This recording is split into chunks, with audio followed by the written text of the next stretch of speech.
welcome into the Packers film room. Today we're going to be looking at Jordan Love's interception at the end of the first half, and we'll kind of look at a couple plays, the two plays leading up to that, and then we'll get into the last play. So we're going to start with the interception, which if you've seen it, you probably remember, about there or there. It's going to be this man here. It's going to be a little quick out to Melton. Melton's going to slip. It was raining at this point. It had been raining, I think, the entire game leading up to this point after clearing up in the second half, but it did rain here. Interception. So we'll look at it from the backside here as well, which is one of those, well, what can you do about it, right? The Melton slipped. It's a timing route, which is true, but I want to look at the other two plays as well. So there we go. Melton slips, timing route, Love throws, Melton slips out of the break. Okay, but why was the guy there is kind of what we're looking at. So we're going to look at, there's three plays in this sequence. We're going to look at the first play, which is, as you can see up here, there we go. 1 minute, 17 seconds remaining. Second quarter. Remaining in second quarter. Sorry. Second and 5. They're in 11 personnel. Shotgun spread. We'll see what this first play is. So these three plays is bang, bang, bang. So this is going to be, all right, the Packers. This part of this sequence is confusing to me a little bit in terms of like how they're operating, right? They're at the 26. Do they want to try to push this or do they not want to try to push this? Are they trying to score? Or are they not trying to score? So what they're running here, we've got this little two-man stick on this side with Jacobs on the outside, and then a big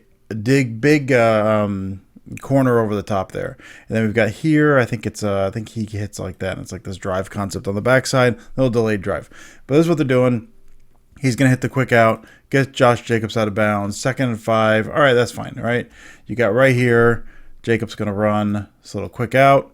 This man right here is going to be retreating. You have got, it's going to be important, too high up here because, of course, you play too high. Why do you play too high?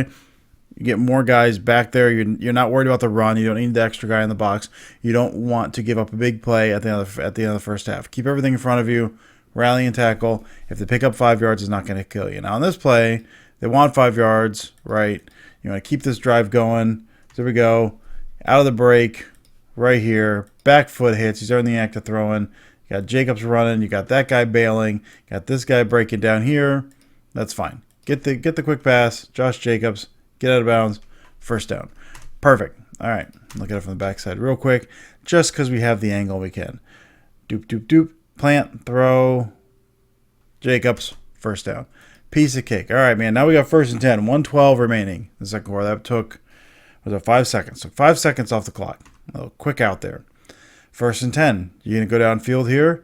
Buddy, we are not. We're going to do the same kind of thing. I mean, they're still running this stick. You can call this Hank if you want, but it's a quick hitter out here, right? You got this like a little hitch route. You got this flat route or stick. A lot of times you'll run this two-man stick with this kind of, you get a two-way go here. You can curl back in, you can go out.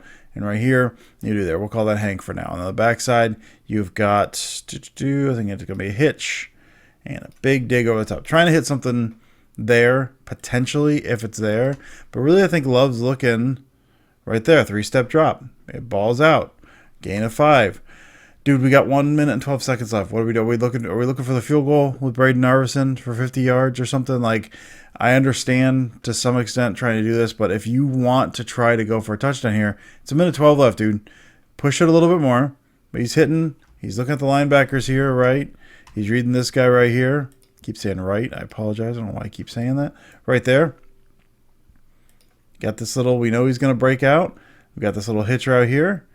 I know I've got this. Hit the 3-step drop. He doesn't even look backside. I mean, the goal is, this is 3-step right. He's going to, stop saying right.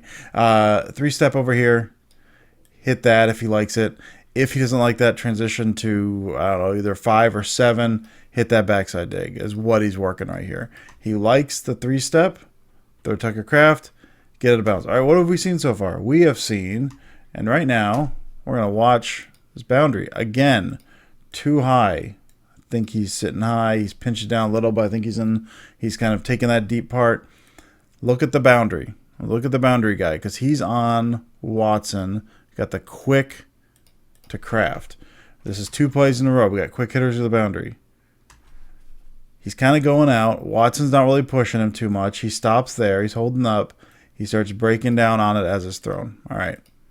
That becomes important. So we got 5 yards on 1st and 10. Go, bang, bang, bang, throw it, gets out, 5 yards, gets out of bounds. That's fine. Next play, 2nd and 5. We've already seen this. This is the interception. 1 minute and 8 seconds left. 2nd and 5.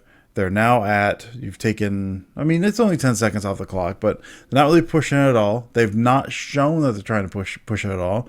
What do they throw here? Well, we already kind of saw it, but let's run it. We have got, once again, now this is going to be to the other side, so a 2-man stick to the left side.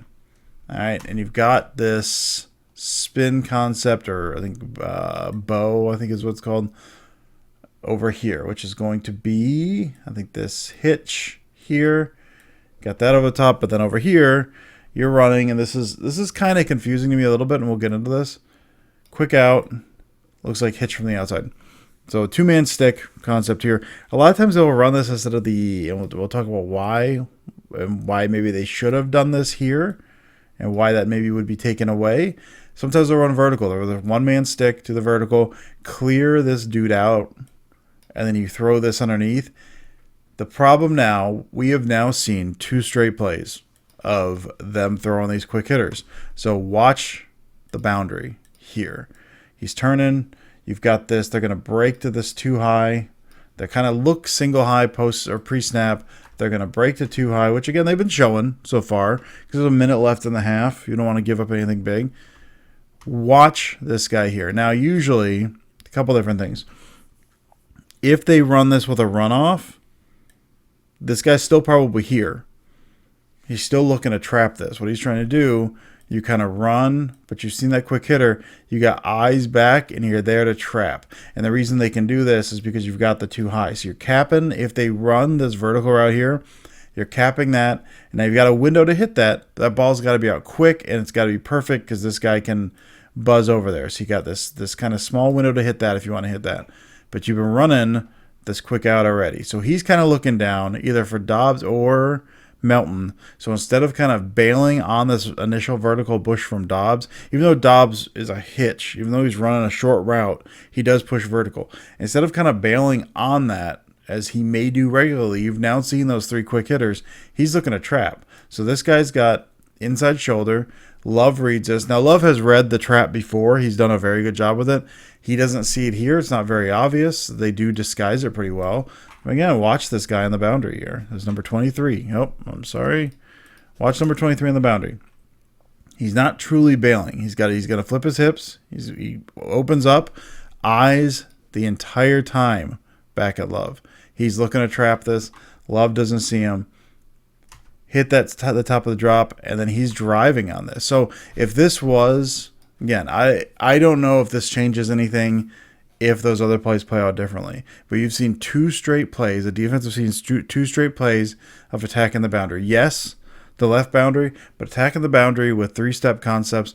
They're kind of sitting on this a little bit. If this is what they're trying to do, if the Packers are trying to work their way down the field, 5, 10 yards at a time, get out of bounds, get a field goal, take a shot when they get to the 35, whatever their ultimate plan was, you've seen the quick hitter plan now. So instead of bailing on this, got him sitting. Him sitting on this, yes, Melton slips. This should have been caught, even if for the trap, Melton catches it here, and then he gets lit up. Let's say he hangs on to it. Best case scenario, he gets 4 yards. Melton gets 4 yards. I think they still got timeout. You call timeout. You get up to the line quickly is the likely scenario. No one's downfield, so you get up to the line quickly, get another play off, try to get the first down, go no huddle, which they're doing that anyway. By him sitting here on this hitch, that puts him here. So instead of bailing, if he's bailing, this is at worst when he falls down, at worst incomplete.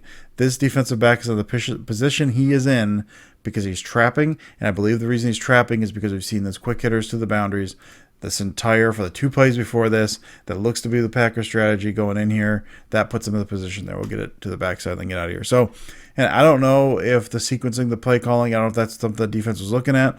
Packers were moving fast. I don't know if the Cardinals had enough time to think that quickly. And we'll go back up here one more time and watch the boundary. But I think my belief, my theory is that the reason he is in the position he is to intercept that ball, even though Melton slips, which again, And it's caught, whatever. Even though he slips, if he slips and that guy's not trapping, that's not interception. And I don't think he's trapping unless they've seen the Packers run those 2 straight quick hitters to the boundary. So that's my thoughts on the Love interception. Obviously, not great. You don't want your receiver slipping, but I think he was partially, that defender was in that position because of what the Packers had shown so far on this little drive. So I hope you enjoyed this. Probably my last one I'm doing this week, but I'll do some more next week, I'm sure, and we will talk to you later.